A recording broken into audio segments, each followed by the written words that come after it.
This is the Week in Review for thetrumpet.com, Friday, June 18th, 2010. Iranian ships are bound for Gaza. 2 cargo vessels carrying aid will leave Iran next week in an apparent attempt to challenge Israel's blockade of the Hamas-controlled territory. One of them will travel via Istanbul in a show of solidarity with Turkey. Israel's Rear Admiral Rani Ben Yehuda has said that the Israeli Navy assumes provocateurs will be on board and that the Iranian ships will spark another confrontation like the one aboard Turkey's Mavi Marmara ship at the end of May. Responding to international criticism, Israel's Security Cabinet voted Thursday to loosen restrictions on overland ships into Gaza while attempting to maintain its sea blockade. Iran is also raising the stakes in its nuclear showdown. The United Nations imposed its 4th round of sanctions against the Islamic Republic last week. This week, Tehran responded by announcing it will build 4 new nuclear reactors. It intends to supply its own nuclear plants with its own uranium fuel. The announcement kills a diplomatic effort that began in October aimed at having France and Russia supply nuclear fuel for Iran's single nuclear plant.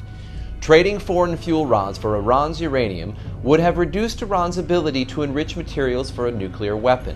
But Iran continues to successfully defy international pressure to control its nuclear program. Europe may be on the verge of a bigger financial crisis than Greece.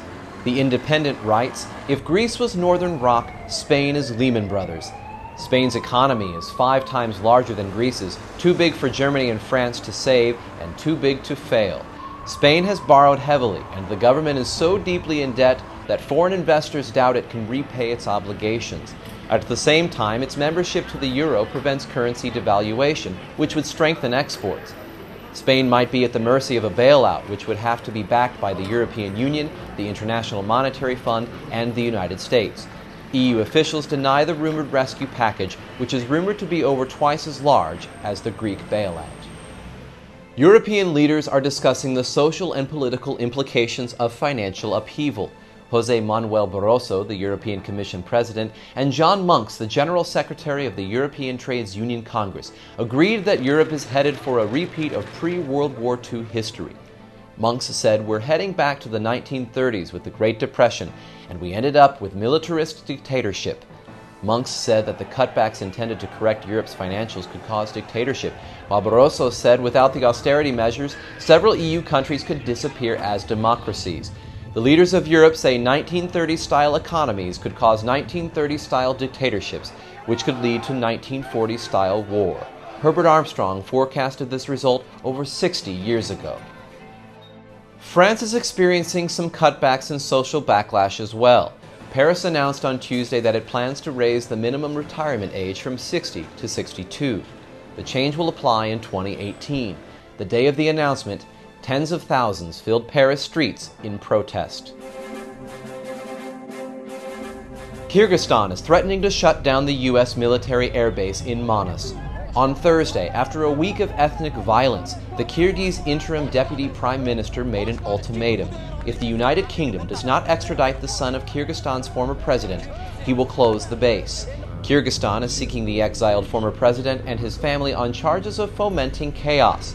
The Kremlin, which is likely behind the move to shut down Manas, appears to be demanding the closure of the base in return for helping calm the violence. Manas is America's last base in Central Asia, with 50,000 U.S. troops passing through to and from Afghanistan. Such an eviction would constitute a severe geopolitical defeat for America and a significant win for Russia and China. On Tuesday, the Honduran government announced that the assassination of General Julian Aristides Gonzalez was the work of a Mexican drug cartel. Gonzalez, who was the director of counter-narcotics operations, was murdered in 2009. The murder is a troubling sign of the cartel's growing power and reach. The cartels are also creating problems north of the Mexican border.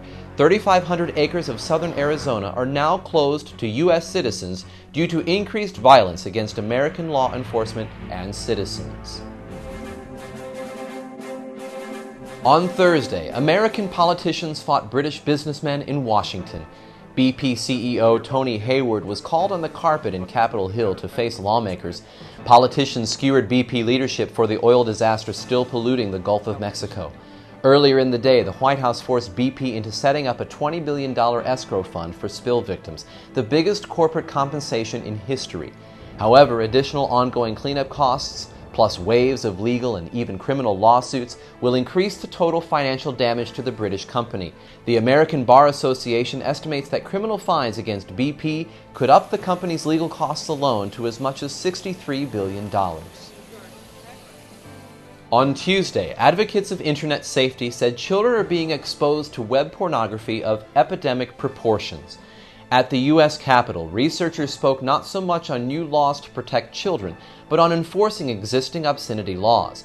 The Washington Times reported that 7 in 10 children have accidentally accessed pornography on the internet, and 3 in 10 have done so on purpose. The average age of exposure was age 11. Scientists say that the sun is awakening from what they call a deep slumber. The star is heading into a sharp increase in activity, including solar flares and unprecedented levels of magnetism. Flares with more power than 100 hydrogen bombs could start causing serious economic damage within the next 3 years. Smart power grids, GPS satellites, air travel, radio communications, and financial services could be knocked out. That is this week's Trumpet.com Week in Review.